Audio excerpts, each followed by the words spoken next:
Hey guys, welcome to Gaming back, bringing another video today for our weapon conversion series, and today we're going to be turning the Bruen MK9 or the base M249 SAW into the M249 Para or the Paratrooper variant of the M249. So let's go ahead and get into this. I'll show you how to build this, also how you unlock this weapon. This is a new unlock which was just released today on the end of the month here for this Tuesday update in April 29th. I'll show you how to unlock it, how to kit it. We'll check out the recoil pattern, some nice features of the weapon, and then get in game and see how it handles in game against bots. Let's go ahead and jump right into it. Here we have our final design for the M249 Para or the Paratrooper variant of this weapon. This is a short barrel variant of the weapon with a skeleton stock on here. So let's go ahead and back out. How do you unlock the Bruen MK9 to begin with? So there's two ways to unlock this. First would be, the easiest way if you want to spend the money is going to be for 1,200 COD points. You can purchase it via the encryption bundle, and you're going to get the glitch blueprint for the M249 SAW or the Para variant, which is very similar to what we're going to be covering today. So here you can see this variant coming with the 60-round Stenag Surefire magazine here.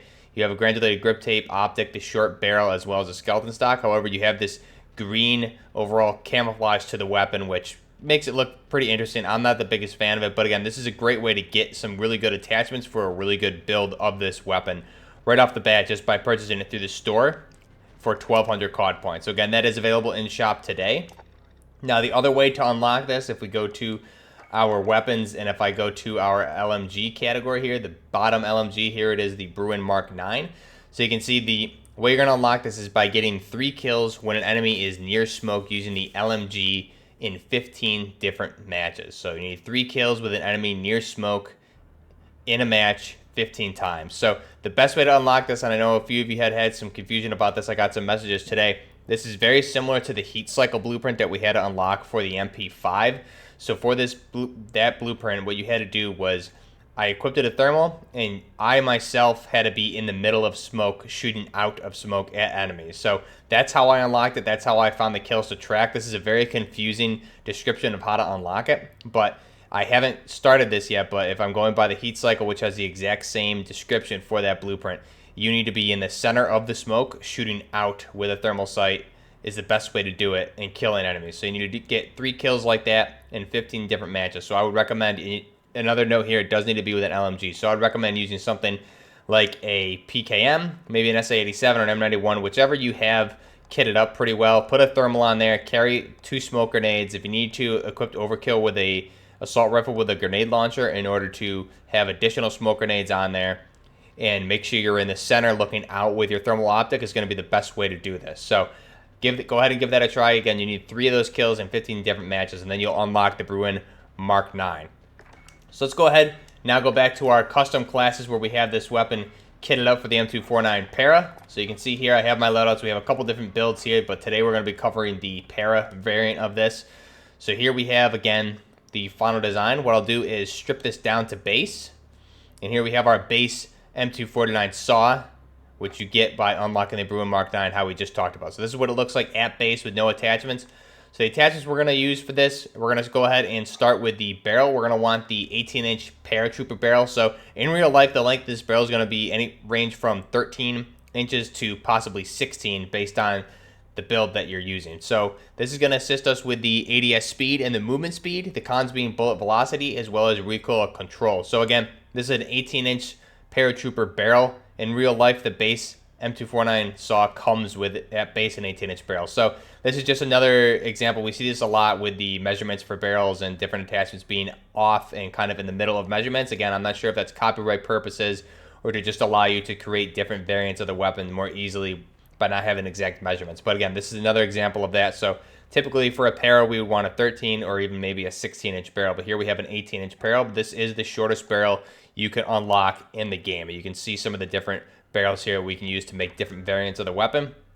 Now, if I go to the optic, what we're going to do is go ahead and select the combat holographic sight or the EOTech. This again is personal preference. The precision sight picture as well as the ADS speed of the weapon here is going to be the con. There's no unique sights for this. I was hoping maybe we get something like an ACOG, but we don't get any unique sights like we have with some of the new weapons in the past. So we're going to go ahead and do the holographic sight. Now for the stock, we're going to go ahead and want the skeleton stock on this. This is going to assist with the aim walking movement speed as well as the aim down sight speed. The only con here is being the aiming stability, so the steadiness when you're aiming down the reticle. we'll go ahead and select that. Now, again, for the real-life Para version, you would get a telescopic collapsible buttstock that would fold to the side as you push it in.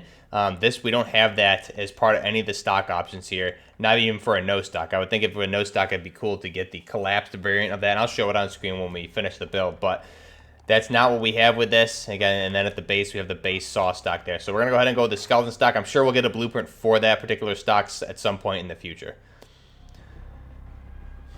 Now, the next attachment, I'm going to go ahead and for the ammunition, I'm going to go ahead and do a 200-round belt magazine. So the SAW comes with, it can either take a 100-round belt, a 200-round belt, which we see here, or even a Stenag mag. So in this case, we have a 60-round Stenag mag. It can be equipped with any of the Stenag mags from the M4, M16 series, whether it's a 30-round up to a 60, or what have you. And then here we have the 100 and the 200-round belt options. So this is going to increase our base magazine capacity from 100 of the M855A1 rounds you can see there on the side of the box to 200 rounds. Again, this is 5.56 by 45 NATO. So we'll go ahead and equip that. The only cons here is the ADS speed as well as the movement speed on the weapon. But since we have it kitted pretty short for movement speed, it's not going to affect us too much. Now, the last attachment here is going to be for the underbarrel. We're going to go ahead and put on a Ranger foregrip on this weapon. Now, just some notes here. As I had the Ranger foregrip selected, we get the recoil control as well as the aim and stability. The con here being aim walking movement speed as well as aim down sight speed. But you can see cosmetically, the Ranger foregrip is equipped on the bottom Picatinny rail there. We also have the bipod, which is folded up. Now, if I were to select the bipod, you can see that bipod is exactly the same. It folds down. So that's a nice little feature there. We have the bipod folded and then the bipod down to be used. So that's really nice. I like that they include the bipod still on the weapon, just retracted there as we would see with the grip on the underbarrel there. So in reality, you'd be able to use it like this and then also fold that bipod down and equip it and mount this weapon. So we'll go ahead and select the underbarrel for the Ranger foregrip. So this is the final design for the M249 Para. Now again, some unique features of this weapon before we get into anything else here. It does take that 60-round Stenag mag, which again, you have the Stenag mag port here to take these magazines as well as where the belt would feed in. You see where the ammo goes in for the top port versus the Stenag mag here on the bottom. Some different variants of the M249, specifically the special purpose weapon and the Mark 48 and 46 series did not allow Stenag mags to be equipped. So these are mainly used in emergency situations, just so if the operator of the SAW is out of belt-fed ammunition, they don't have to be limited to that. It can also take the standard Stenag mags that are used by the squad. This is only recommended to be used in emergency situations, though, because there is a high malfunction rate by using the magazine equipment for this. So here we have our final design for the M249 Para variant of the weapon. So again, this is equipped with a short barrel. You can see just cosmetically the changes that we get versus the XRK Horizon 23-inch barrel. You see the changes to the handguard, especially versus the Summit or even the base barrel that we have equipped here. So the changes here, we'll go ahead and select that barrel. Now, at base, the weapon is actually still a 23-inch barrel. If you select the 23-inch Horizon here, you're not going to get any difference in the length. However, you see the pros and cons as well as the cosmetic changes to the weapon. But we'll cover that barrel in a future video. This is the M249 Para. So what we'll do now is go ahead and jump into some gameplay. I'm going to show the recoil control on this weapon. So first off, one thing you'll notice is the recoil control. The way we have it built here is basically a laser. The recoil is going to go straight vertical, and that's about it. And then if you just control the recoil slightly, this thing is not going to deviate at all. You're going to get a little bit of horizontal bounce, but other than that, this thing's a laser, especially at sustained fire if I fire up the entire 200-round belt magazine. So that's a really nice feature of this weapon. I found playing around with it, especially in custom games here. No matter what really attachments I had on this, it is a laser beam, and it's going to down enemies. I believe 4 to 5 shots is what it takes to kill. But again, the high rate of fire on this weapon, people are going to go down almost instantly. And with the easy to control recoil, especially the way we have it kitted here for a run and gun situation with the Para variant, it's going to work out really well. So you'll see that. Some nice features here. I'm going to show up just really quick the iron sights on this weapon, as well as a nice little thing that I saw here that I really appreciate for this game, because I mentioned in a post the other day that I've really always loved the SAW. It's one of my favorite all-time machine guns, and something that I noticed in previous games when I used to use this way back on PS2, like Battlefield 2 Modern Combat, even into Bad Company 2, Battlefield 3, Battlefield 4, a really nice feature that I really appreciate here that you'll see if I'm emptying the belt magazine, so I'm on the last 20 to 30 rounds of the belt-fed ammunition here, that belt is actually going to end up ending. So you'll see here as I start firing off a little bit at the end of the belt, you'll see the last bullet come out of the box and feed into the weapon itself, and then we go into the reload animation. So I think that's an awesome feature of the weapon. I really appreciate that attention to detail, especially on the reload where we're dusting out the spent rounds as well as the rubber stoppers that hold the rounds together there. Really nice feature of the weapon. And then again, you can see here just firing the Stenag mag in there. We have that 60 round Surefire Stenag mag equipped. Again, that's only typically in real life situations, only for emergency situations. And those Stenag mags can be fired from the M16s as well as the M4, and allows a saw gunner to use the rifle magazines as a source of ammunition versus having to rely on the belt-fed magazines in emergency situations. Again, only used in emergency situations because of the high malfunction rate on this. So that is some really nice details of the weapon, the final variant of the M249 SAW. So let's go ahead and jump into the gameplay here. And now you can see me using this again. You'll notice how accurate it is, as well as the extremely high rate of fire and how mobile it is kitted here with the Paratrooper variant of the M249. So check out this gameplay. Let me know what you guys think. Now, the M249 will go into some real-life statistics for this weapon. It's developed by FN Herstal. It's a Belgian company. Again, FN. We've seen that before in many of the games, especially the SAW appearing in previous Call of Duty titles as well. Dubbed the Belgian, or the FN Mini, is what it was initially dubbed, and then we have the Americanized adapted version of the M249 SAW. This was actually put into a trial program back in the 1970s to adopt basically the SAW program is what it had, and it had candidates from H&K and M16 or a stoner rifle candidate, as well as what was entered by FN Herstal here, which was eventually dubbed the X249 for experimental until it was eventually adopted. So that was initially designed by FN Herstal, and again, adopted in the United States military in June 1981 is when it was tested and adopted, officially adopted in February of 1982. So accepted for the main rifle of the SAW program. Now, it's seen conflicts all over the world. Again, place of origin was Belgium. It's been in service since 1984 through present. Used by many different countries, mainly the United States. The wars it's seen was first off used in the invasion of Panama. We've seen it in the Gulf War, Somalia, Bosnia, Kosovo, all the way up through the current war and conflicts in Afghanistan and Iraq, Yemen, and Saudi Arabia, etc. Civil wars in Syria. It's been used all over the place. Very iconic military weapon for the United States. Now again, design took place in 1976 with trials. The manufacturer, FN Herstal, as we said. It was produced through the late 1970s, and again, right through present, we see different variations of the weapon being created today, and we'll go over some of the different variants here in the future as well. The mass of the base M249 overall, when it's loaded, is going to be 22 pounds. When it's empty, again, there's no rounds in the belt or the magazine, is going to be 17 pounds. The barrel lengths typically at base are 18-inch. It also can be equipped with a 21-inch, and then with the Paratrooper variant we have here, we see the 13-inch barrel in real life. Could even be a 16-inch barrel on some different builds or variants of the weapon, but here in game, for some reason, it's labeled as an 18-inch barrel, which would be the base barrel in the M249. But again, the game does that for specific reasons. They do that with a lot of weapons we've seen doing these conversion series. So the cartridge that it fires is a 5.56 by 45mm NATO round, same as the M16 and the M4 series in the American military. The action is a gas-operated long-stroke piston open bolt. The rate of fire, so sustained rate of fire, can be 50 rounds per minute. Again, before it starts to overheat, you need to take a quick break from holding the trigger. Rapid fire rate is 100 rounds per minute. Cycle rate of fire is 650 to 850 rounds per minute, with a muzzle velocity of 915 meters per second, or 3,000 feet per second.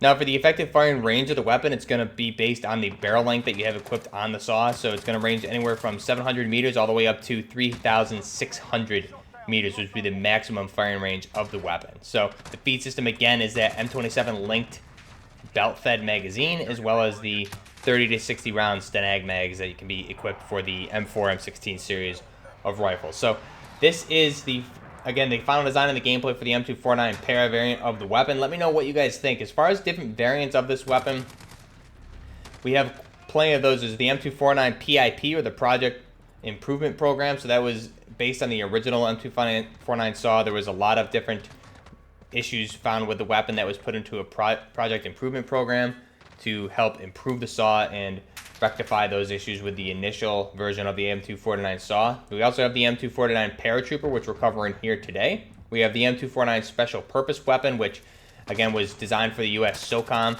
It actually removed the ability to put in a Stenag mag on the weapon, as well as some other changes. It was a lighter weight variant of the M249 as well. Then we have the Mark 46 and the Mark 48 series, which again were utilized by US SOCOM.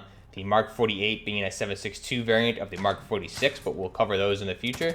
We also have the M249S, which is the civilian semi-automatic firing weapon for civilian usage. So those are the different variants of the weapon. We also have some additional things that I'd like to see, I think, coming in future blueprints. Again, like I said, we really want to see that collapsible telescopic buttstock that we see on the M249 Paras, as well as some of the special purpose weapons. I'd also like to see the cloth pouch, which is a universal camouflage pouch that the belt rounds would go in for a belt-fed variant of this weapon. Instead of having the actual box magazine, there's different variants that have a pouch made of cloth where the ammo would go in to make it more versatile, and that could improve your mobility speed. I think that would be a nice addition to this. And I'd really also like to see an ACOG added in the future. I think that would be really nice on this, as well as some of the M16 M4 series of rifles for the Americanized version of these guns. So let me know what you guys think. Again, this is the M249 Para based off of the M249 SAW. In game, it is the Mark 9 Bruen. So let me know what you guys think if you've unlocked this. Again, the criteria to unlocking this is getting 3 kills in smoke, essentially, against 3 enemies in 15 games. So the way you need to do this is very similar to the heat cycle blueprint. Is we needed to be in the dead center of the smoke. We need to be using an LMG for this challenge, and the best way to do it is going to be to put a thermal on and shoot outside the smoke at enemies. That's how I unlocked the heat cycle blueprint, which had the exact same unlock criteria. So a lot of you, if you're having trouble with this tracking, try it that way. Carry 2 smoke grenades, even equipped overkill with an underbarrel grenade launcher on an assault rifle with the smoke grenades. That way you can utilize more of them. And also for your perk, carry the ammunition box so you can go ahead and reload your smoke grenades going forward into the game, so you can utilize this. Again, you need 3 kills like this in a game 15 times, so over the course of 15 games. So that is how you unlock this weapon. Let me know what you guys think of this overall down below. Again, the M249 SAW, like I said, this has been a weapon that I've always loved ever since I started playing FPS games, all the way back to Battlefield 2 Modern Combat on the consoles.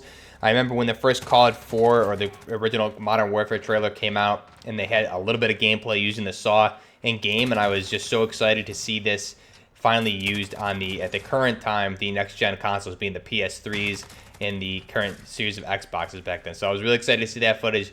We finally got that. We've seen it go through the generations of the PS3 games, and now here into PS4 with Modern Warfare 2019. So again, let me know what you guys think of this. I'm going to go ahead and just leave you guys with the gameplay here. This is the M249 Para, and this thing absolutely rips. Be sure to follow me on social media, which the links are down below for Twitter, Instagram, as well as we have the Discord link down below there as well. And also be sure to like the video and subscribe to the channel if you're liking the content. Again, these weapon conversions, we have quite a few on the channel, so you can go ahead and backtrack and check them all out. This is for the M249 SAW. We'll be covering some different variants and different conversions that you can make out of this weapon in future videos. So go ahead and leave a like, leave a comment, let me know what you guys think of this. And until next time, Buffner Gaming, out. Got a personal radar drone ready to... Got this! I'm hit!